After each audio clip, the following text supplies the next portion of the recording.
সেদিন রাতে সৌরভ অটো ধরেছিল বাড়ি যাবে বলে, কিন্তু পরের দিন সকালে সে জানতে পারে সেই অটোটা নাকি 3 বছর আগে অ্যাক্সিডেন্ট হয়েছে। তখন বাজে রাত 3টে। তখন কলকাতার সবই গলি, পুরো অন্ধকার, না চলে গাড়ি, না দেখা যায় একটা মানুষ। খালি একটা জিনিসই অনুভব করা যায়, সেটা হলো শীতের ঠান্ডা হাওয়া। সৌরভ এক সফটওয়্যার ইঞ্জিনিয়ার। সে তার নাইট শিফট কমপ্লিট করে বাড়ি যাওয়ার জন্য সল্টলেকে তার অফিস থেকে বেরিয়েছিল। রাত হওয়ার কারণে না পাচ্ছিল কোনো ক্যাব, আর নাই পাচ্ছিল কোনো অটো। তার মুখে হতাশা চলে আসে, আর অপেক্ষা করে যদি কিছু পেয়ে যায় ওই রাতে। ঠিক তখনই সে দেখতে পায় কুয়াশার মাঝখান থেকে একটা আলো আর একটা পুরনো সবুজ আর হলুদ অটো তার দিকে এগিয়ে আসছে। তার ড্রাইভারটা একটু কিরম যেন অন্যরকম ছিল। সে এসেছে ঠিকই, কিন্তু কোনো কথা বলছিল না।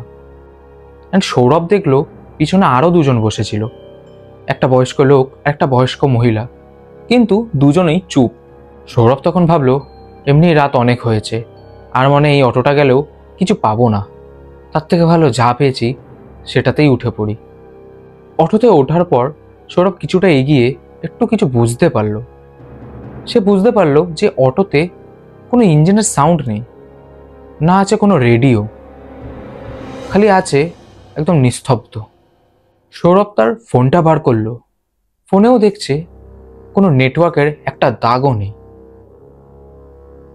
তারপর সে রেয়ার ভিউ মিরর দিয়ে ড্রাইভারের মুখটা দেখার চেষ্টা করলো, কিন্তু তখনও সে কোনো ড্রাইভারের মুখটা দেখতে পাচ্ছিল না, খালি দেখতে পাচ্ছিল আবছা কালো কিছু একটা। তখনই সৌরভ বলে উঠল, দাদা, আমরা কোথায় যাচ্ছি দাদা? ড্রাইভারের তরফ থেকে কোনো জবাব আসলো না। তারপর সৌরভের নজর পিছনে বসা দুটো প্যাসেঞ্জারের দিকে যায়, যাদেরকে সে প্রথমে ওঠার টাইম দেখেছিল। সে দেখল যে তারা এখনো একইভাবে বসে আছে সেই প্রথম থেকে, না কোনো মুভমেন্ট, না কিছু চেঞ্জেস। যেন মনে হয় একটা পুতুল, একটা মরা মানুষ যাচ্ছে। সৌরভ তখন ভয় পেয়ে যায়। ভয় পেয়ে তখন বলে, দাদা গাড়িটা থামাও। থামানোর কথা বলতেই অটোটা যেন আরো জোরে চলতে শুরু করলো। সৌরভ ঠিক রাস্তাটাও চিনতে পারছে না, যেন এক অচেনা রাস্তায় ঢুকে গেছে। আর একই চায়ের দোকান এই নিয়ে সৌরভ 4বার দেখতে পেল, যেন সে একই মোহমায়াতে ঘুরে বেড়াচ্ছে, আর না এর কোনো শেষ আছে।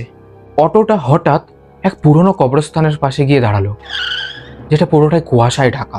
কুয়াশা এতটাই যে চাঁদের আলো ঠিক করে নিচে অবধি পৌঁছাচ্ছে না। তখন সৌরভ দেখে ড্রাইভারটা নামলো অটো থেকে, আর নোটিস করলো যে ড্রাইভারটার পা নেই, আছে খালি কালো ছায়া। তারপরে সৌরভ দেখতে পেল পিছনে সে বসে থাকা প্যাসেঞ্জার দুটো অটো থেকে নামলো। তাদের মুখটা পুরো গলা, তাদের চোখ দুটো পুরো কালো, তাদের মুখ খোলা, যেন কিছু বলতে চায়। সৌরভ এইসব দেখে আর থাকতে পারেনি ওখানে। সৌরভ যেরম পেরেছে ওখান থেকে পালানোর চেষ্টা করেছে, ওই কুয়াশার মধ্যে, ওই কবরস্থানের মাঝখান থেকে। সে যত এগাচ্ছে তার পেছনে একটা আওয়াজ ততই তার কাছে আসছে, আর বলছে, তুই আমাদের নিয়ে যাচ্ছিলিস, তুই আসবি আবার। এসব হতে হতে হঠাৎ সৌরভ অজ্ঞান হয়ে যায়। সৌরভের যখন চোখ খোলে, তখন থেকে একটা চা আলা তার মুখের উপর জল ছেটাচ্ছে তাকে ওঠানোর জন্য। আর চা আলাটা তখন সৌরভকে বলে যে, দাদা, তুমি পুরো রাত এখানে কি করেছিলে? কারণ এখানে তো আসার রাস্তা বন্ধ।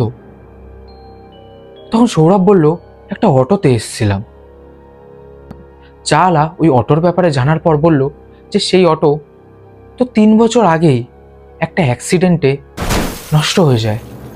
তারই মধ্যে এক ড্রাইভার আর দুটো বয়স্ক প্যাসেঞ্জারও ছিল। অটোর নাম্বার ছিল WB19C7813, যেটা করে সৌরভ কাল রাতে এইখানে এসেছিল। সৌরভ তার বাড়ি চলে যায়। সে ভয়তে ভাবছে যে কি হলো তার সাথে।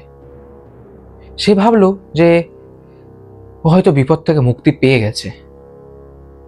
কিন্তু রোজ রাতে 3:15 নাগাদ সৌরভের ফোনে একটা মেসেজ আসে, আর তাতে লেখা থাকে, তুই আবার আসবি, তুই আবার আসবি।